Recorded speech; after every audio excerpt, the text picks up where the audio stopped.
The pain inflicted by the watchtower, it doesn't go away. It continues. It will continue. It will continue. Probably for years to come.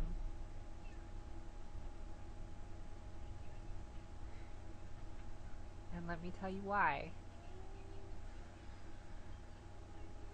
Because you just don't get over some of this shit.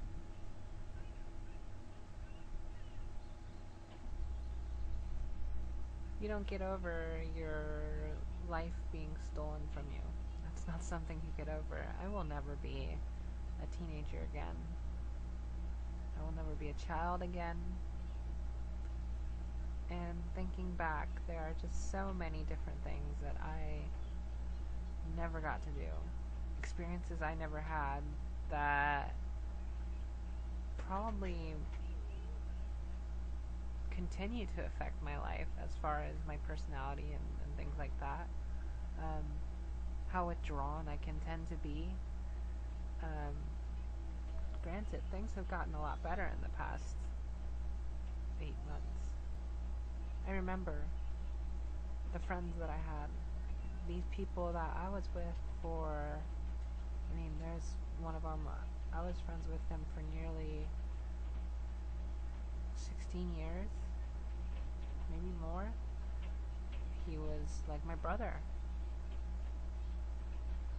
And now we don't talk. And like I said,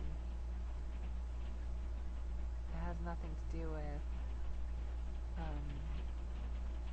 being transgendered. Maybe I would have lost them because of that too. But honestly, from the stories I've heard, most of the time, family, people will just come around. People that are family come around when you're transgendered. That's the difference between being transgendered and dealing with this. Sometimes, yeah, we know. Sometimes people don't come around for transgendered people. But transgendered people don't usually have, at least the families of transgendered people, don't usually have a community of people surrounding them, telling them, no, you're doing the right thing. Ignore your son, ignore your daughter, ignore your brother. You're doing the right thing by doing that. They don't have someone constantly telling them that if they continue to reject this person that they love, that somehow they're going to gain some sort of prize if they do this, if they reject, and they're part of a community that believes that that's okay. And so they feel no remorse over it, aside from the fact that they miss the person. In the end, they feel that they are doing what's right, whereas there is a lessening of community for transgender, for the family of transgendered people. There are less and less people that think, yeah, if your son or daughter is transgendered, you need to just let them go. They're dead to you. There's less and less people thinking that way. And people aren't part of this cult community. They eventually feel that anger, that initial anger, that initial disappointment go away, and they come back. They come back to their family. They come back to their family member, their transgender family member. A lot of the time. Not all the time, but I have heard many, many, many, many situations where that's what happens. Usually not the case with Jehovah's Witnesses. some Jehovah's Witnesses, and I'm talking about, here's the thing, staunch Jehovah's Witnesses, that they're not, you know, the Jehovah's Witnesses, the other Jehovah's Witnesses are like, oh, that person, he might be bad association. He doesn't go to every single meeting, you know. He doesn't, I never see him out in service. Those people, yeah, they'll be okay usually. And that's maybe where some of the difference of opinion comes from, because, yeah, there are certainly Jehovah's Witnesses like that, but that's not how they're encouraged to be. That's not what the cult wants. So, the cult wants you to obey. They want you to obey them. And if you don't, if you try to tell anybody else, you know what? You don't have to obey them. Guess what? You're in trouble. You're gonna get disfellowshipped. You're out the door. So,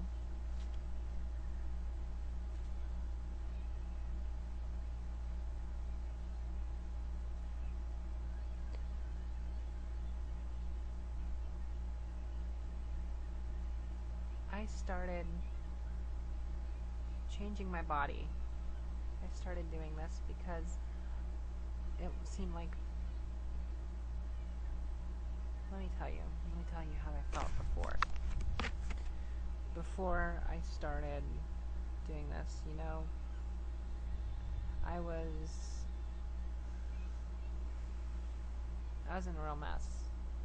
As I've said in some of my videos, you know, I lost my house. I lost a lot of different things. And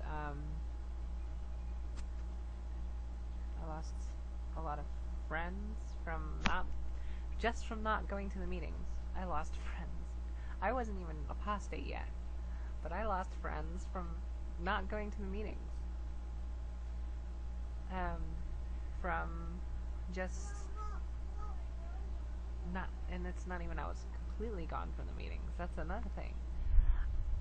I lost friends from just not going to all of them. I missed like maybe once a week, and I was losing friends. They didn't care if I stayed. I don't know why they didn't care if I stayed. If I had had friends, I probably would have stayed in there longer. Now at this point, even if they all came back, you know what? Fuck all of you people.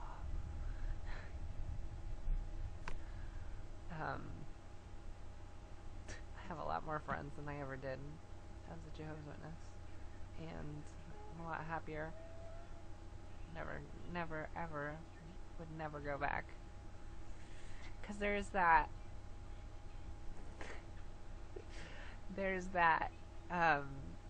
prodigal son type of thing that would happen, you know.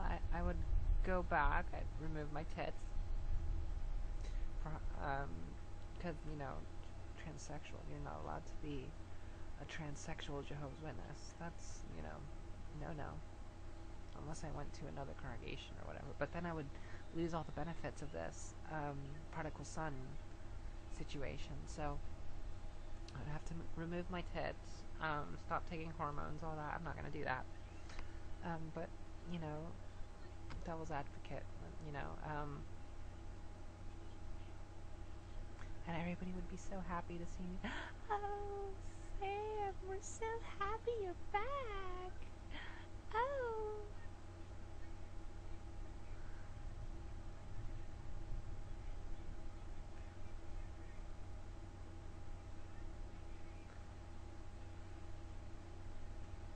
That would last.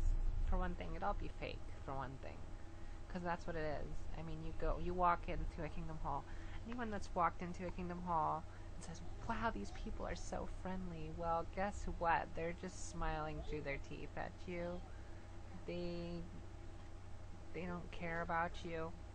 They really don't. You're just like For the pioneers, you're like a number. You're a study. You're a return visit. You're just another tally on their sheet. For the elders, it's the same thing. You're another potential publisher, another person to abuse, another person to take advantage of,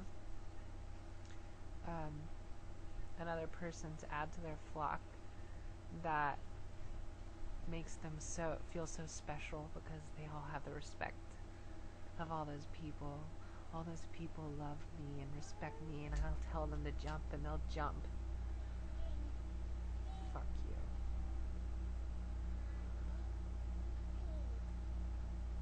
I was there. I was one of those people.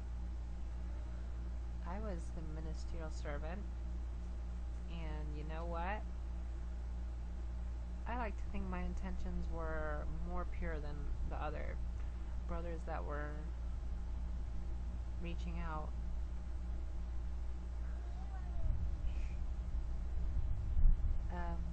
In fact, from their comments, I mean, I know that I was really trying. I really just wanted to help people. That's what it was all about for me. And when it came to me trying to help people over doing what some elder told me to do, I almost lost my privileges many times over that. I mean, it's fucking messed up. They really wanted me to work out. I mean, they really did. They just didn't know that I was gonna grow tits, okay? But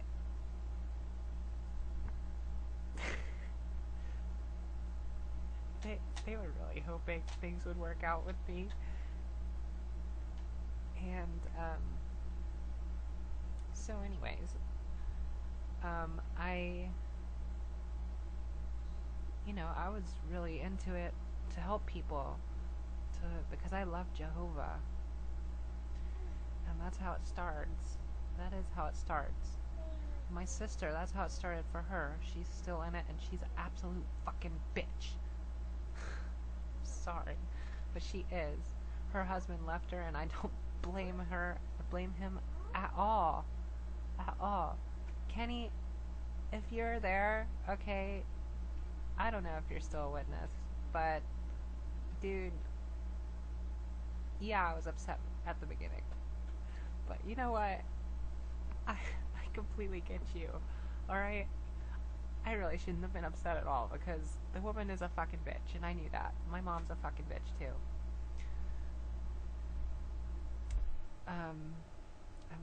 Just talk to my ex-wife.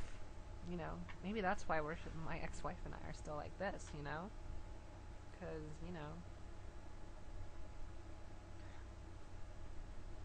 my mom and my sister are a bitch, and we agree on that. Anybody that meets them, even other Jehovah's Witnesses, think that they're bitches. So, yeah.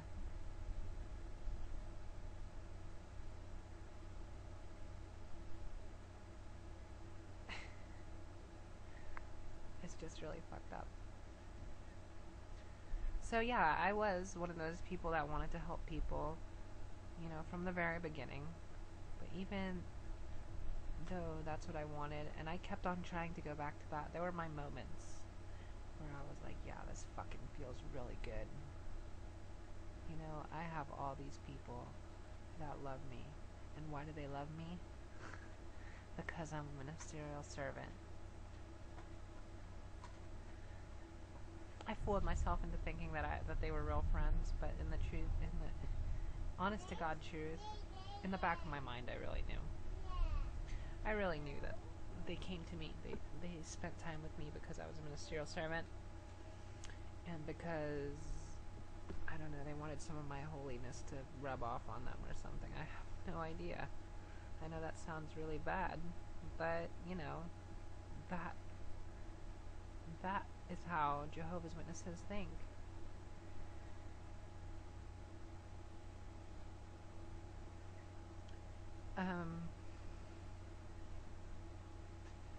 So I'd take other other kids younger than me, and I try to take them under my wing and help them.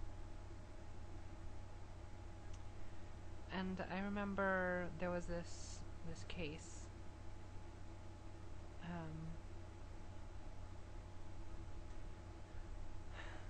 This case involving one of my friends. He was about 12 years old, something like that, and he had a sister that was, a year younger than him.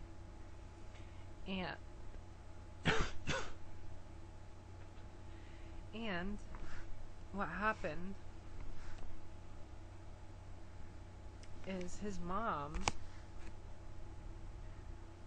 was very abusive.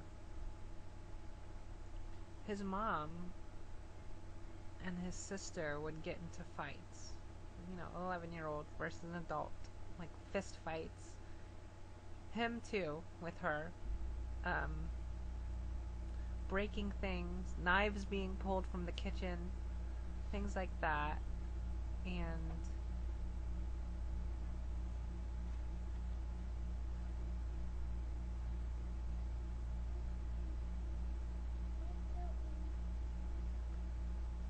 I was telling the boy to go to the police, to call the police about it. I told this kid, he called me, telling me everything that was happening. I'd go over there and pick him up. I'd pick up him and his sister, and I'd get them out of the house.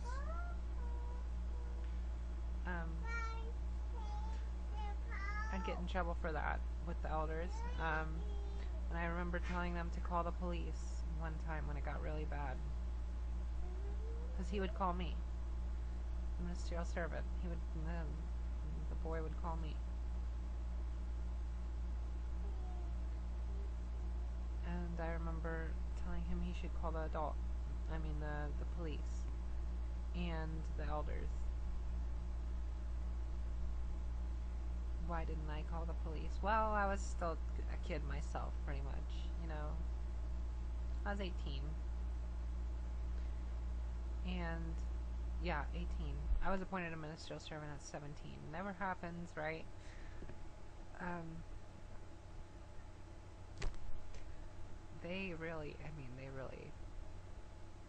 was getting told all the time by people at district conventions and things, wow, you're already a ministerial servant. They really have plans for you. What are the plans? What kind of plans do they have for me? Scary. But anyways, going back to the story. I remember getting called into the back room with this child, and one of the elders telling me, this is between him and his mother. We don't get involved with this.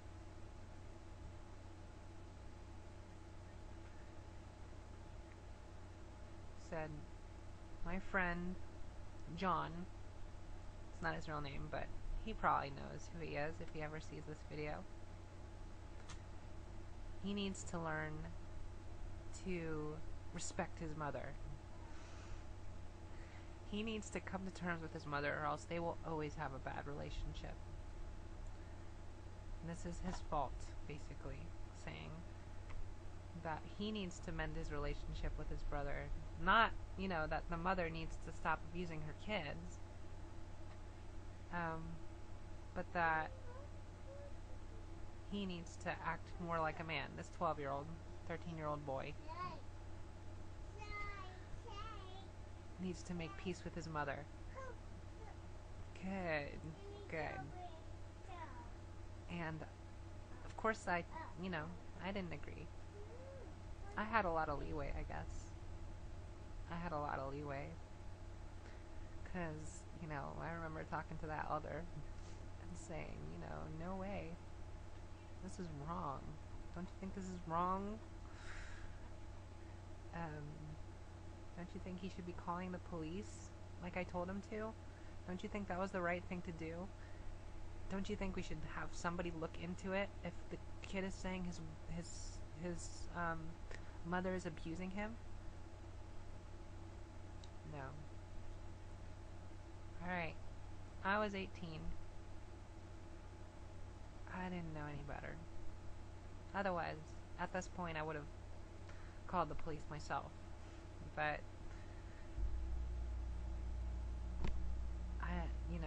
I guess age isn't really an excuse, but it's that coupled with being with the Jehovah's Witnesses and knowing that eventually it came to the point where his mother kicked him out. And here's the thing about this kid. This is this is much later. He was like 15 or something like that. And his mother kicked him out. And here's the thing about this kid. This kid always wanted to go out in service. He always wanted to do, the right things. He was always going to meetings. Made all the meetings that he could without even being able to drive. He lived pretty close to the Kingdom Hall. He would walk, He made more meetings than his mom a lot of the times. And,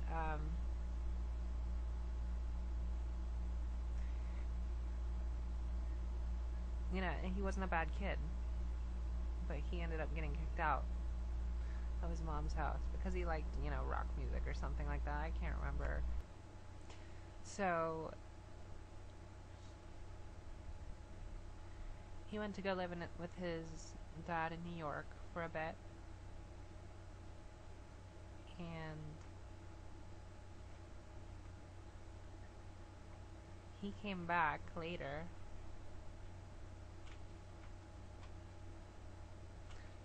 And his mom wouldn't take him back in. His dad, he didn't like being with his dad, so he just left. His dad wasn't a witness, so he left. He actually left his dad because he wasn't a witness, and his dad actually was like, whatever, I'll send you back down to be with you. And his mother wouldn't take him back in. And so I found families for this brother to live at. He was baptized by then. To live with. I talked to a few different people and found places for him to live. And some other brothers found him a job. And,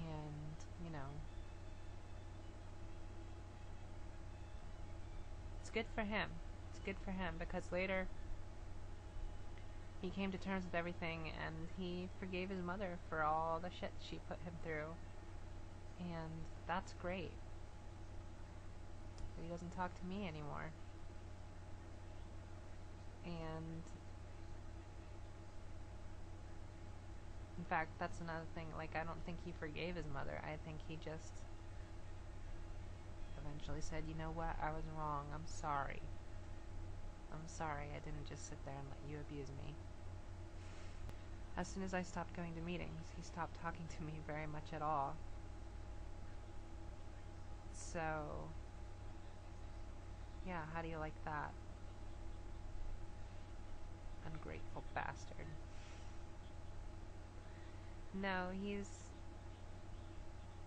in there. He's stuck. I have lots of other stories like that because what I can say about myself, as opposed to many other ministerial servants and elders, is I was in it to help people.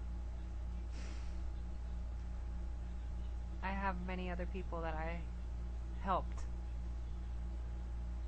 in that organization, and all of them, as soon as I stopped going to meetings a little bit, as soon as I lost my position as a ministerial servant, they stopped talking to me after all the help I gave them. another person I made friends with, and he was on the wrong path. He needed to find the truth. Maybe that's why he doesn't talk to me anymore. He's angry at me. He's angry that I brought him. Now he's stuck there. No. He was kind of like as far as where he is now, I mean, he's very much into it. Like, he's very holier than thou type of person. Very, I'm more righteous than all of you, and here's the right way to do things according to the scriptures, and you guys are wrong, even amongst other Jehovah's Witnesses. Very, because that's a little bit like I was pretty bad too. But, my goal was to help people. And so, this kid, he was dating at 15. Who does that, right? He was dating. That's bad. And, he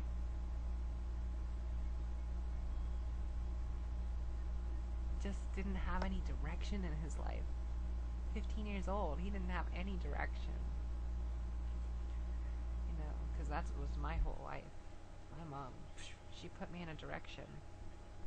That was a direction I was supposed to be in my whole life.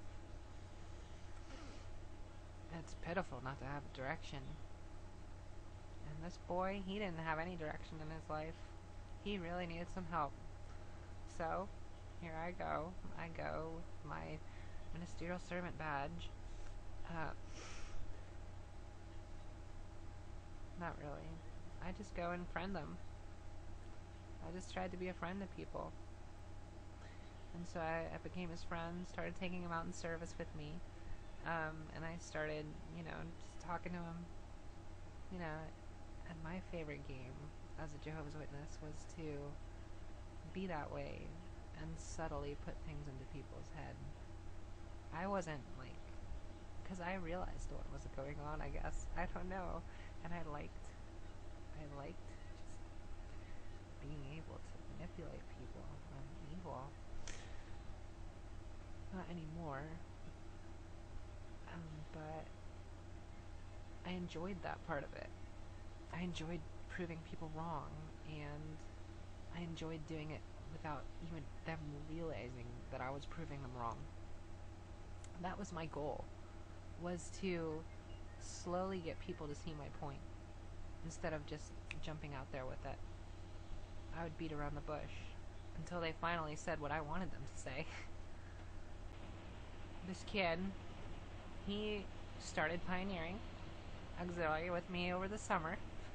He, moved forward. He got in trouble a few times because he was on the wrong path from the very beginning. He ended up having sex with his girlfriend a few times because, holding hands is just a chain reaction. From holding hands, it goes to kissing, and eventually it's not enough, and you're gonna have sex, and that's a big no-no. And so, yeah, he got in trouble a few times for that. And then,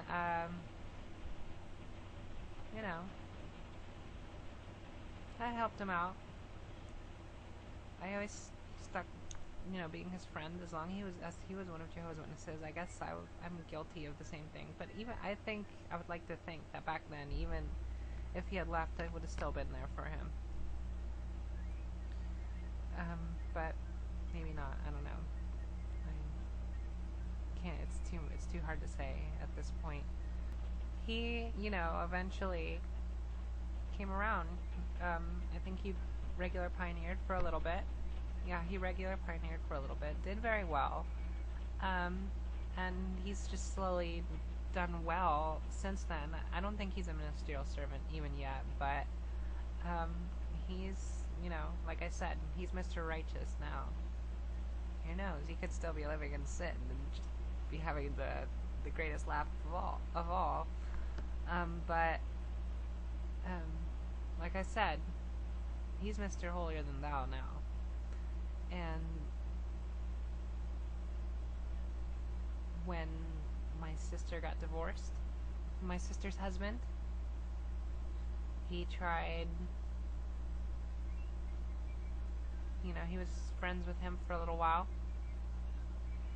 and then he got upset and stopped talking to him over some stupid thing. Some stupid thing that he didn't agree with. He stopped talking to me when I stopped going to meetings. When I stopped going to every single meeting, I was no longer desirable. I was not good enough to hang around with him, even though I spent all my time with him, trying to help him, trying to mold him,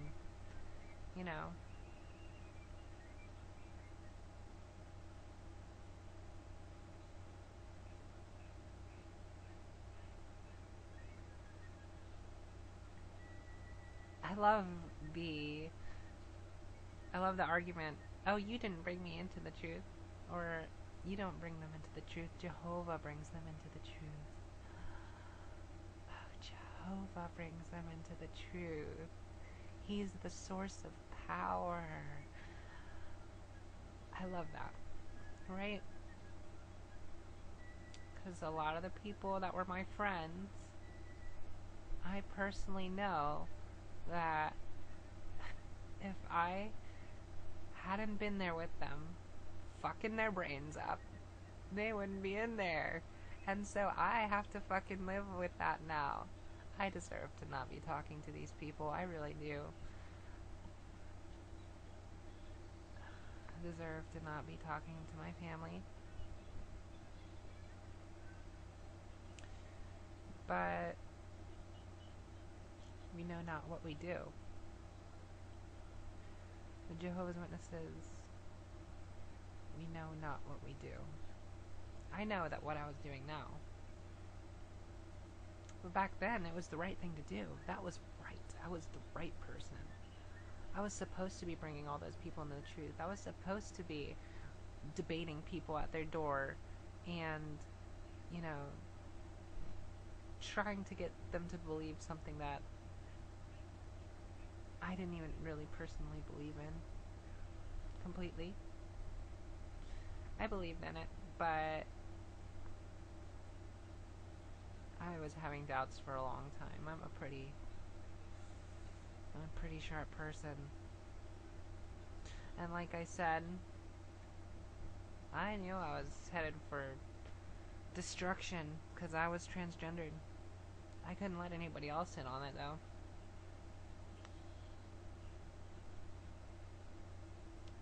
Maybe that does make me the bad person. I don't know. But all I can say is that I did my best. I always did my best to try and help people, because that's what I really believed I was doing, was helping people. And now, even then, looking back, I know there was also that same power trip from being a ministerial servant at 17, being everyone's golden boy, and that's it. So these elders that are supposed to be protecting the flock, right? The elders that are there, they're supposed to be helping people, supposedly showing them the way to eternal life, right? They're the rocks of the congregation. These people are the scariest people in the congregation. I was around tons of people that thought they were great. But me, I was transgendered. God forbid any of them found out my little secret. I had been transgendered for long enough to know that it's not something you can fix. Even though back in the 90s, I mean, reparative therapy was still kind of big for transgendered people, I think. Now it's, you know, you can't. It's unethical. But I knew enough then to know that it wasn't going away, especially by the time I was a teenager. And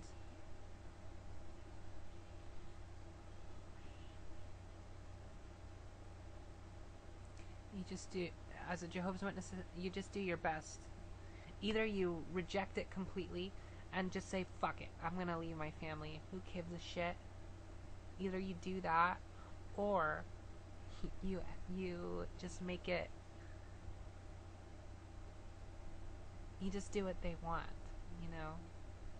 You just try to be what they want you to be until you just can't take it anymore.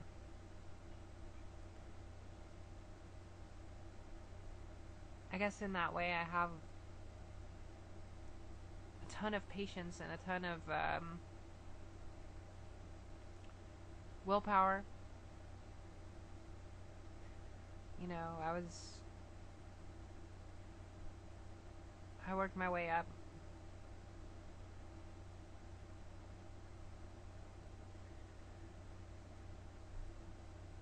I always viewed Jehovah's Witnesses as the ultimate good, but I never felt good about it. I always viewed them like the Fellowship in the Lord of the Rings. I always viewed them like superheroes. I always viewed them like the Jedi from Star Wars. I viewed them like this epic group that is going to solve all the world's problems.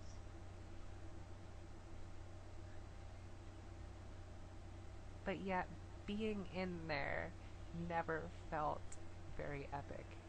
Never felt even very good. It was boring as hell.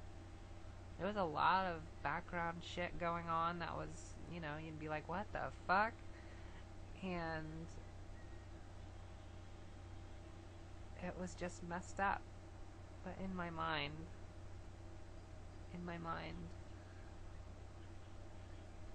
I was part of a war that was going to eventually solve all of mankind's problems.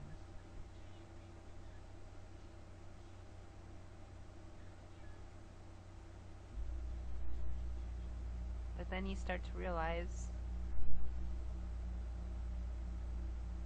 wait a second, look at all the problems going on around here.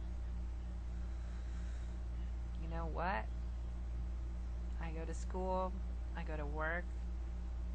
The people in here are nowhere near as happy as the people out there. They're miserable. They think they're happy. They go around with a big smile on their face. Might as well be a sign that says, I'm happy.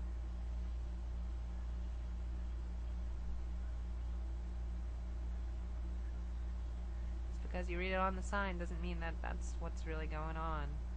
And that's what the smile means for Jehovah's Witnesses. They smile because they are told to. That is one of the... Every CO, every person that comes to teach you as a pioneer, you know, you have to be happy. You have to show your joy. You know, share your joy, share your common interest with others, and you will affect them. You will gain them.